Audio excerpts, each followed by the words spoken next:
Olá pessoal, tudo bem? Bom, estou aqui de volta, como eu sempre digo para vocês, tratando de questões polêmicas. Tá? Eu me guio muito pela dialética, e a dialética ela é um método que busca, nas contradições, tentar entender a realidade e as condições nas quais nós vivemos.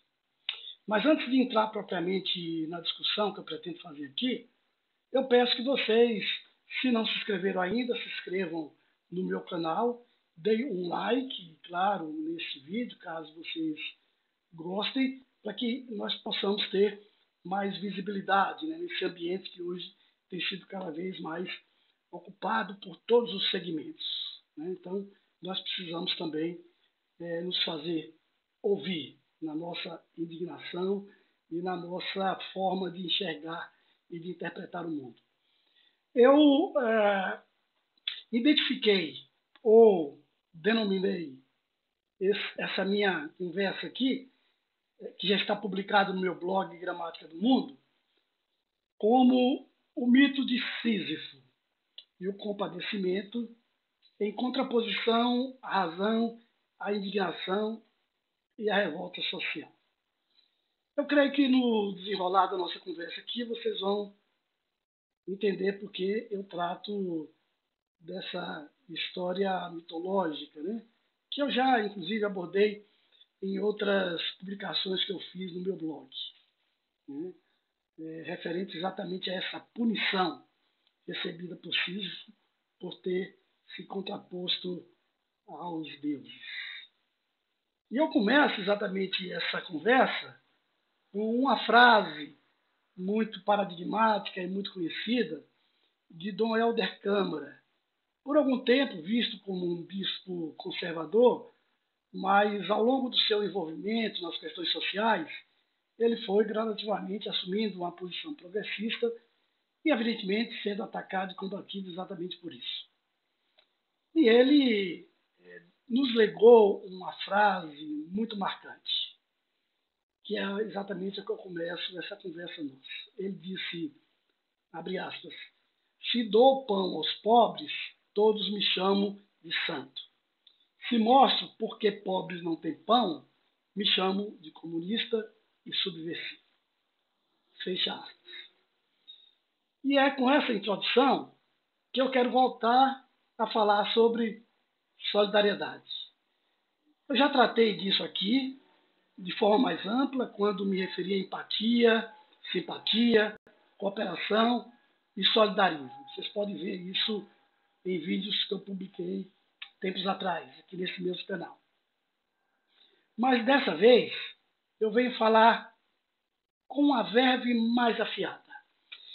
E talvez incomode algumas pessoas, que são bem intencionadas e, creio, verdadeiramente solidárias, mas de um espírito cristão tradicional, que tem uma limitação no enfrentamento da realidade.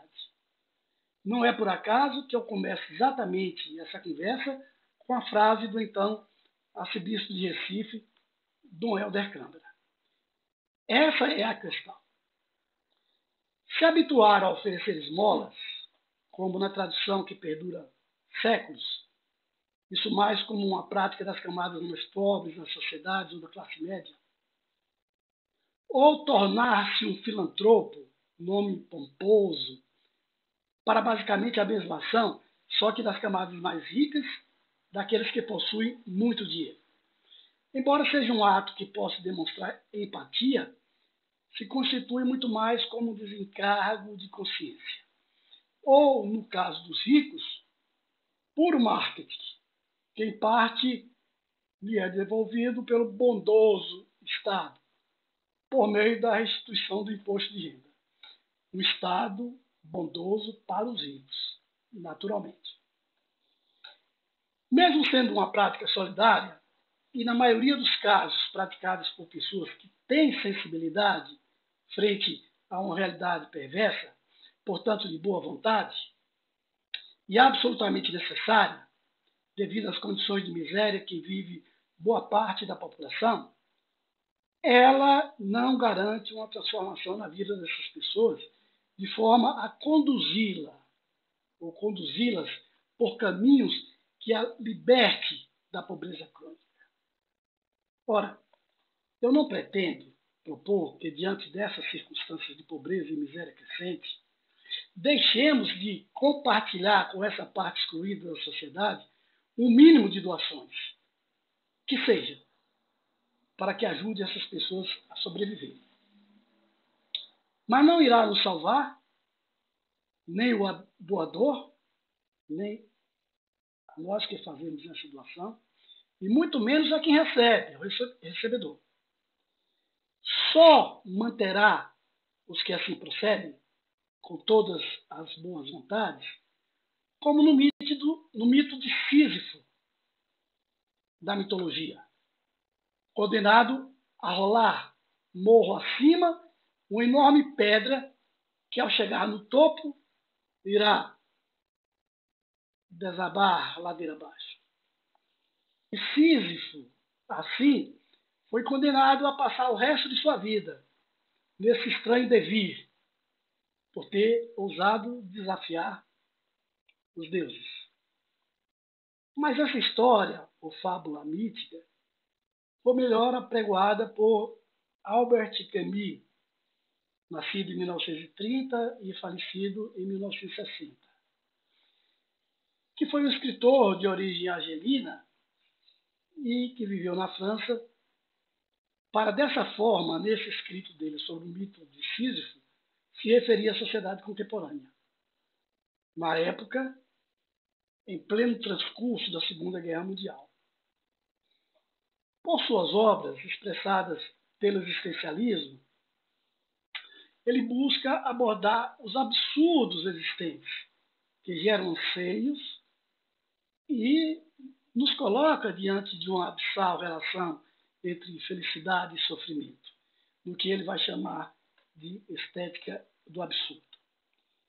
Certamente, a comparação entre essa atitude, não significa considerar, como ele faz na representação do mito de Sísifo, como de uma inutilidade da vida, em minha opinião.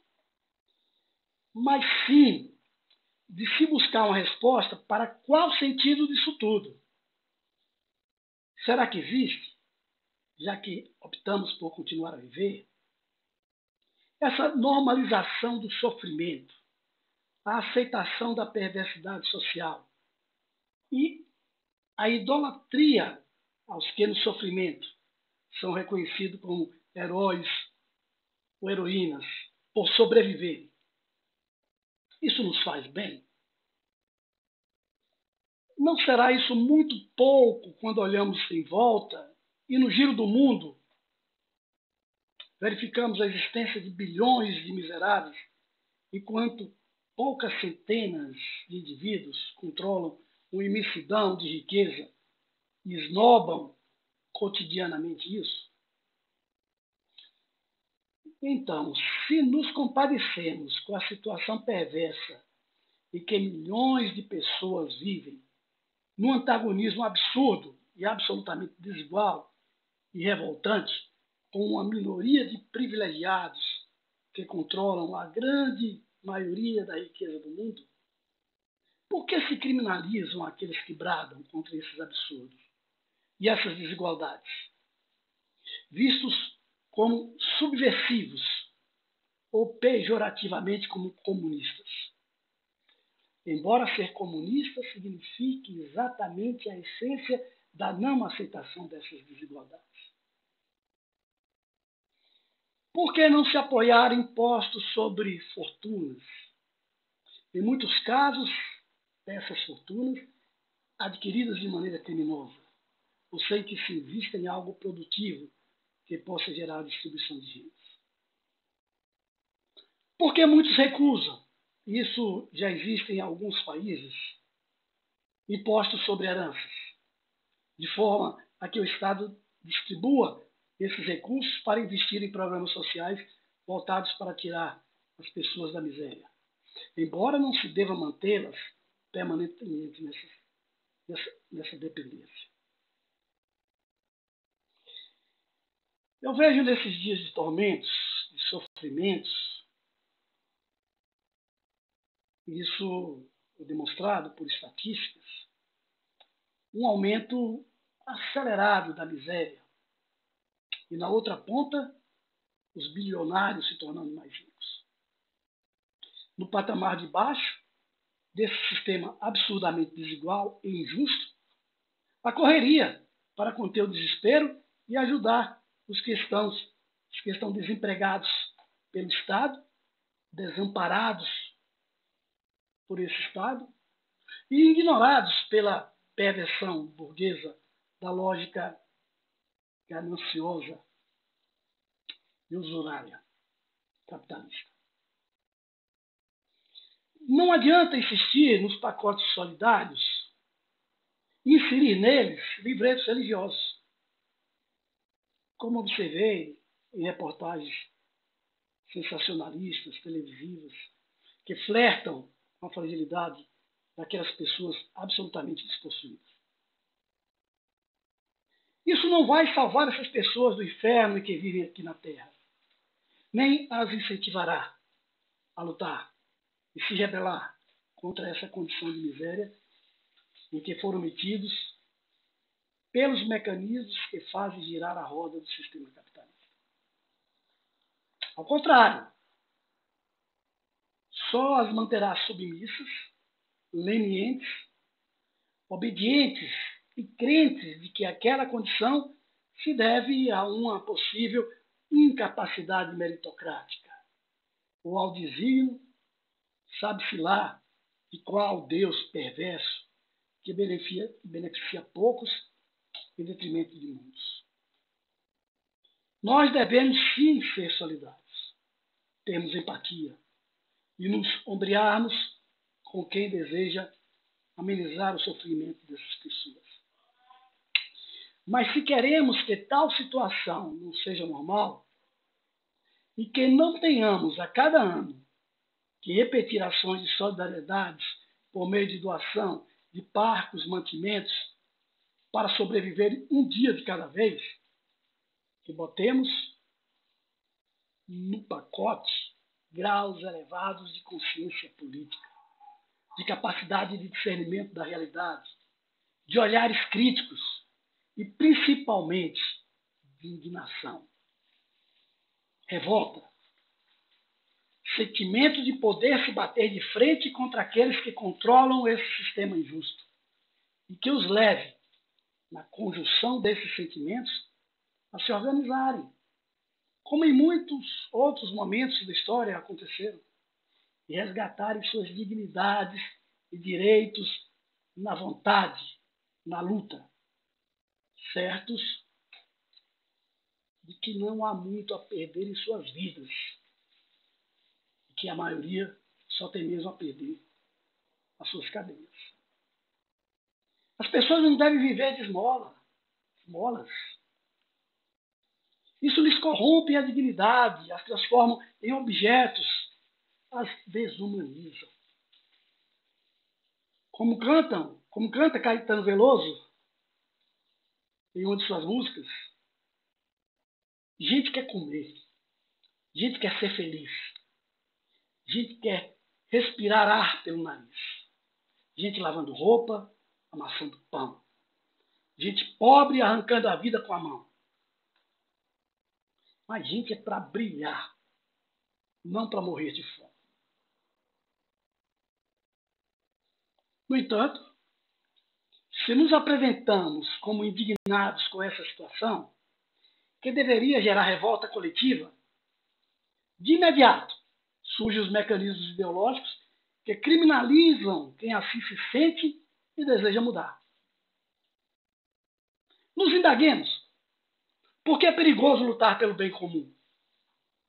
Por qual razão pessoas despossuídas de bens, escravos assalariados, gente que vive para trabalhar e mesmo assim sobrevive em meio à pobreza, se apegam a dogmas religiosos e se prostram a olhar para os céus, de onde jamais sairá a solução de seus problemas?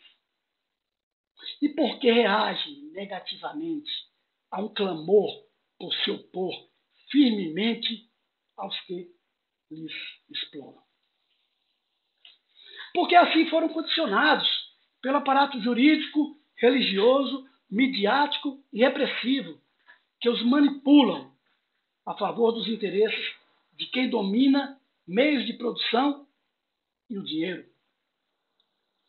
No entanto, ao se opor pela força ao grito não meramente dos excluídos, mas de quem adquire consciência de classe e se levanta de punhos erguidos e dispostos a lutar por uma vida digna, nem que seja pelo enfrentamento revolucionário, esses são repelidos pelos psicofantas, fascistas, mercadores e traficantes da fé e pelos que controlam a grande mídia. Essa mesma mídia que finge se indignar com a pobreza, exalta o caráter solidário que se desdobra cotidianamente para apaziguar a fome de muitos. Esmolas. São esmolas que eles recebem. Mesmo que tenhamos que dar outros nomes. Porque se repete. É estrutural. Não os salvam da miséria. Excluídos por quê? Por quem? E de que estão excluídos? Esse rompante, o desabafo que faço aqui, não é menos sensível do que aqueles que se irmanam através de corporações religiosas para praticar essas atitudes solidárias. Mas é muito mais incisivo, porque eu aponto a necessidade de romper com esses vícios e mecanismos abstratos, esses usos da miséria do outro. E de maneira revolucionária, nos levantarmos contra o sistema causador de todo esse quadro desolador, apontando as causas, criando consciência crítica, estimulando esse povo a acreditar, por meio de sua luta e da indignação justa, que é possível construir um outro mundo. É isso que deve conter em cada cesta básica que entregarmos, mais do que livretos religiosos que exploram a fé e os mantêm alienados. Devemos inserir manifestos contra a desigualdade social, estímulos para que se organizem, se revoltem e lutem contra o sistema e contra aqueles que controlam a riqueza e os mantêm nessas condições de miséria, de pobreza, de miséria crônica, da qual dificilmente conseguirão sair enquanto perdurar o capitalismo. Mas pode ser também livretos religiosos, desde que apontem ser aqui na Terra, onde cada um de nós devemos viver com dignidade e respeito, como se pregavam nas comunidades eclesiais de base, por meio da teologia da libertação. Era por assim reivindicar justiça social que esse movimento de cunho católico foi perseguido, depois de muito ser caracterizado como comunista, como na expressão da frase de Dom Helder Câmara. Empatia e solidariedade deve significar colocar-se no lugar do outro e, portanto, desejar que as condições que essa pessoa vive seja digna como as que cada um deseja para si mesmo. E mais do que conceder esmola, precisamos lutar para que a melhoria das condições de vida seja real, efetiva e permanente. Nossa luta não deve ser somente contra governos insensíveis e elitistas, mas também para que o Estado seja efetivamente um instrumento a serviço dos segmentos majoritários da sociedade. E talvez não seja possível realizar isso somente nos iludindo com processos eleitorais que mantêm um ciclo vicioso. Creio que atingimos já aquele limite, o auge das contradições de um sistema perverso, desigual e destruidor de vidas, cada vez mais desumanizado e violento com os que vivem na pobreza. Na falta de pão, a burguesia não oferecerá brioches, mas repressão. E será assim, enquanto não fizermos como os comunardos de Paris há 150 anos, tomando os céus de assalto. sabendo que é preciso agir de forma implacável contra os algozes do povo, para que as mudanças sejam definitivas. Em muitos lugares, a multidão está nas ruas. E é preciso que aqui no Brasil também isso aconteça. Mas é preciso agir com estratégia, organização e política.